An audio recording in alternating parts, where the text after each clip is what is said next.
Next, we will add NextConfig to manage environment settings like smart contract address, chain ID, and API URLs securely using env files.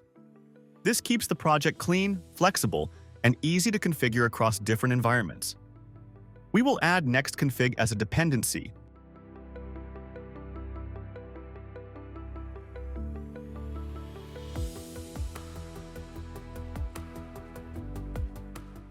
We will open our offers module, and we will import the config module.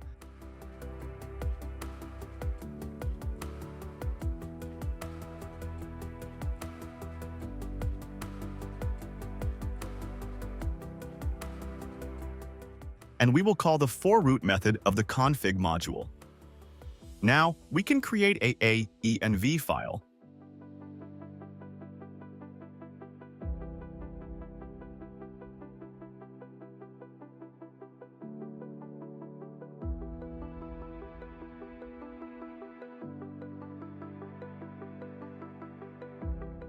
And we can add a smart contract address.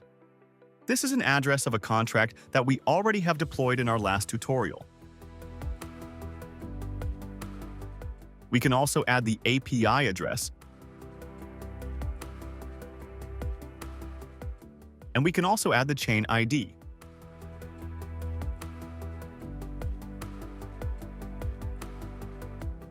Now, we have the config service set up. We need to create our escrow config service in order to have simpler access to the variables. Let's do that using the next CLI. We will generate a new service. We will call it escrow config, and this service will be for our offers module.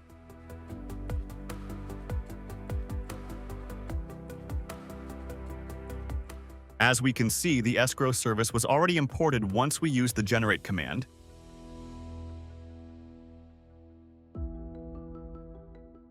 And we have files generated for it as well.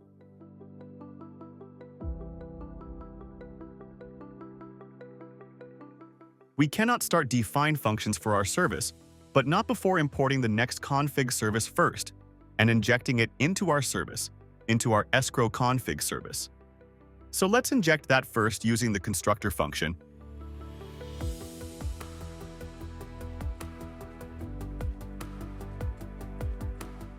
We will make this private read-only, and we'll call it config service.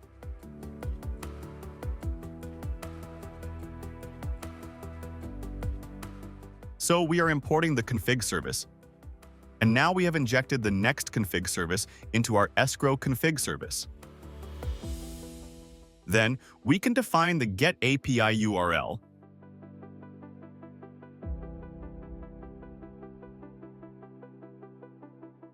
It will return a string.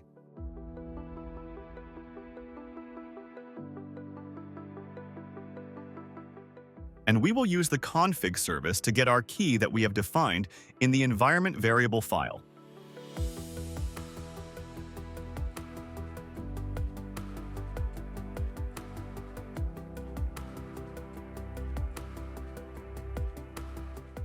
We now have a function to get the API URL from the env file.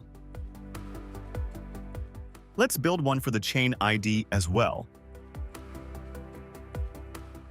It will also return a string.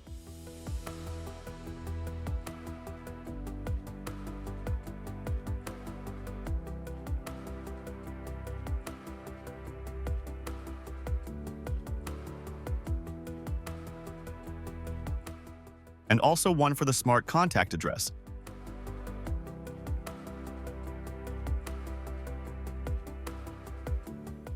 Which of course will return a string as well. So let's build one for the chain ID as well, and also one for the smart contact address.